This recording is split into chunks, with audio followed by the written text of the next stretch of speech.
حضرت موسیٰ علیہ السلام پر معرفت و تجلی کا نور۔ جب حضرت موسیٰ علیہ السلام کوہ طور پر گئے تو وہاں پر 40 دن ٹھہرے اور انہیں اللہ رب العزت کا دیدار نصیب ہوا۔ اس وقت اللہ رب العزت نے 70,000 پردوں میں سے تجلی ڈالی۔ اس کے باوجود کوہ طور جل کر سرمے کی طرح ہو گیا اور حضرت موسیٰ علیہ السلام بے ہوش ہو کر گر پڑے۔ ان کو نہ آگ لگی اور نہ ہی موت آئی، کیونکہ استعداد میں فرق تھا۔ آپ کے دل کے اندر اللہ رب العزت کی محبت کی اور تجلیات کو قبول کرنے کی شعار تھی، اور اس پہاڑ کے اندر شعار نہیں تھی، اس لیے وہ جل گیا اور حضرت موسیٰ علیہ السلام پر صرف بے ہوشی کی سی کیفیت ہوئی۔ تفسیر در منصور میں لکھا ہے، جب حضرت موسیٰ علیہ السلام نے اپنے رب سے کلام کیا تو 40 دن تک ٹھہرے رہے۔ اس کے بعد کوئی بھی ان کے چہرے کو نہیں دیکھ سکتا تھا۔ اگر کوئی دیکھتا تو دیکھتے ہی اس آدمی کو موت آ جاتی تھی۔ اس لیے حضرت موسیٰ علیہ السلام اپنے چہرے کو چھپائے رکھتے تھے، حتیٰ کہ ان کی بیوی بھی ان کے چہرے کو دیکھنے کے لیے ترستی تھی اور وہ انہیں دیکھنے نہیں دیتے تھے۔ اس لیے ان کی آنکھوں میں وہ حسن اور نور آ گیا تھا کہ اس تجلی کو دیکھنے کے بعد دیکھنے والا ان کے حسن کی تاب نہ لا کر اپنی جان سے ہاتھ دھو بیٹھتا تھا۔ سبحان اللہ! جس نے پروردگار کے حسن و جمال کو 70,000 پردوں میں دیکھا، اس کے چہرے کا حسن اتنا بڑھ گیا کہ مخلوق اس کا بھی دیدار کرنے کی سہر نہیں رکھتی تھی۔ عظمت الہی پر ملی معرفت باری تعالیٰ۔ جنون مصری رحمۃ اللہ علیہ مصر کے بڑے بزرگ گزرے ہیں۔ ان کو جو ولایت ملی اس کا واقعہ بڑا عجیب ہے۔ دوستوں کے ساتھ جا رہے تھے، ایک جگہ بیٹھے، کسی دوست نے وہاں موجود ایک پتھر ہٹایا۔ جیسے ہی پتھر ہٹایا تو محسوس کیا کہ اس کے نیچے کوئی چیز ہے۔ جب جگہ کھودی گئی تو خزانہ ملا، سونا، چاندی، جواہر، بڑی قیمتی چیزیں تھیں۔ اس کے اندر بڑا خوبصورت اللہ تعالیٰ کا نام بھی لکھا ہوا تھا۔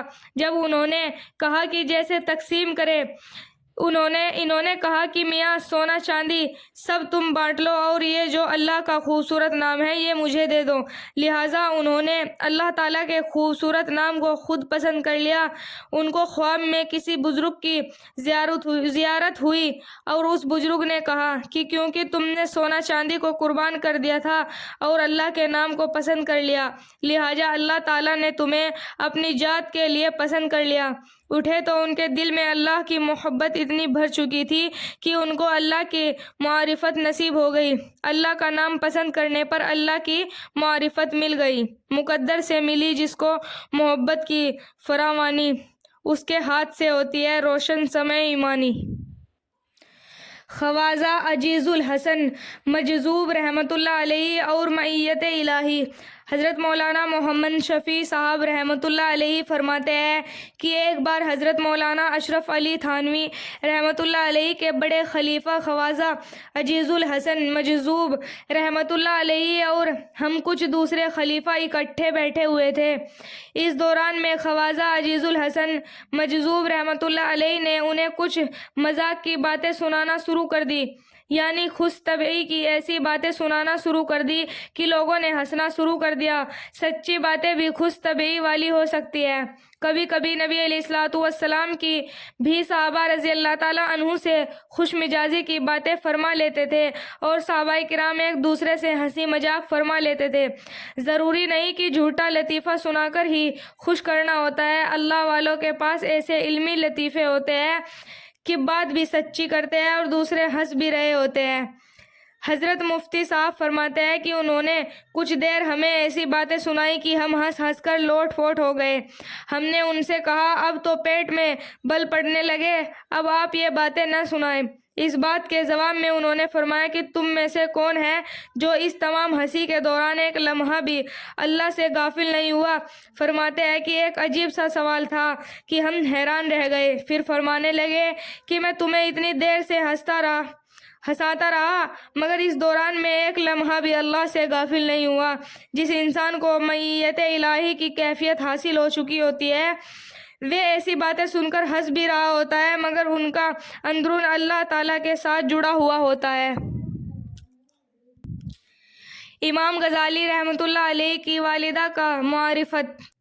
امام محمد غزالی اور احمد غزالی رحمۃ اللہ علیہ 2 بھائی تھے۔ یہ اپنے لڑکپن کے زمانے میں یتیم ہو گئے تھے۔ دونوں کی تربیت ان کی والدہ نے کی۔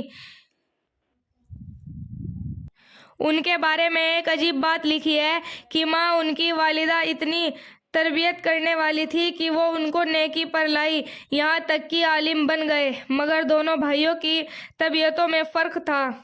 امام غزالی رحمۃ اللہ علیہ اپنے وقت کے بڑے واعظ اور خطیب تھے اور مسجد میں نماز پڑھاتے تھے۔ ان کے بھائی عالم بھی تھے اور نیک بھی تھے، لیکن وہ مسجد میں نماز پڑھنے کے بجائے اپنی الگ نماز پڑھ لیا کرتے تھے۔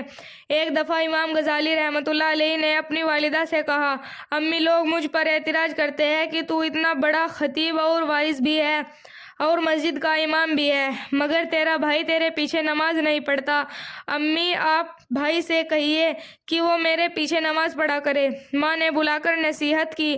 اگلی نماز کا وقت آیا، امام غزالی رحمۃ اللہ علیہ نماز پڑھانے لگے اور ان کے بھائی نے پیچھے نیت باندھ لی، لیکن عجیب بات یہ ہے کہ جب ایک رکعت پڑھنے کے بعد دوسری رکعت شروع ہوئی تو ان کے بھائی نے نماز کی نیت توڑ دی اور جماعت سے باہر نکل آئے۔ جب امام غزالی رحمۃ اللہ علیہ نے نماز پوری کی تو ان کو بڑی سبکی محسوس ہوئی۔ وہ بہت پریشان ہوئے، لہٰذا غمزدہ دل کے ساتھ گھر واپس لوٹے۔ ماں نے پوچھا، بیٹا بڑے پریشان نظر آ رہے ہو؟ کہنے لگے، امی، بھائی اگر نہ جاتا تو بہتر ہوتا۔ یہ گیا اور ایک رکعت پڑھنے کے بعد دوسری رکعت میں واپس آ گیا اور اس نے آ کر الگ نماز پڑھی تو ماں نے انہیں بلایا اور کہا، بیٹا تم نے ایسا کیوں کیا؟ چھوٹا بھائی کہنے لگا، امی، میں اس کے پیچھے نماز پڑھنے لگا۔ پہلی رکعت تو اس نے ٹھیک پڑھائی، مگر دوسری رکعت اللہ کی طرف دھیان کے بجائے ان کا دھیان کسی اور جگہ تھا، اس لیے میں نے ان کے پیچھے نماز چھوڑ دی اور الگ آ کر نماز پڑھ لی۔ ماں نے امام غزالی رحمۃ اللہ علیہ سے پوچھا، یہ کیا بات ہے؟ کہنے لگے، امی، بالکل ٹھیک بات ہے، میں نماز میں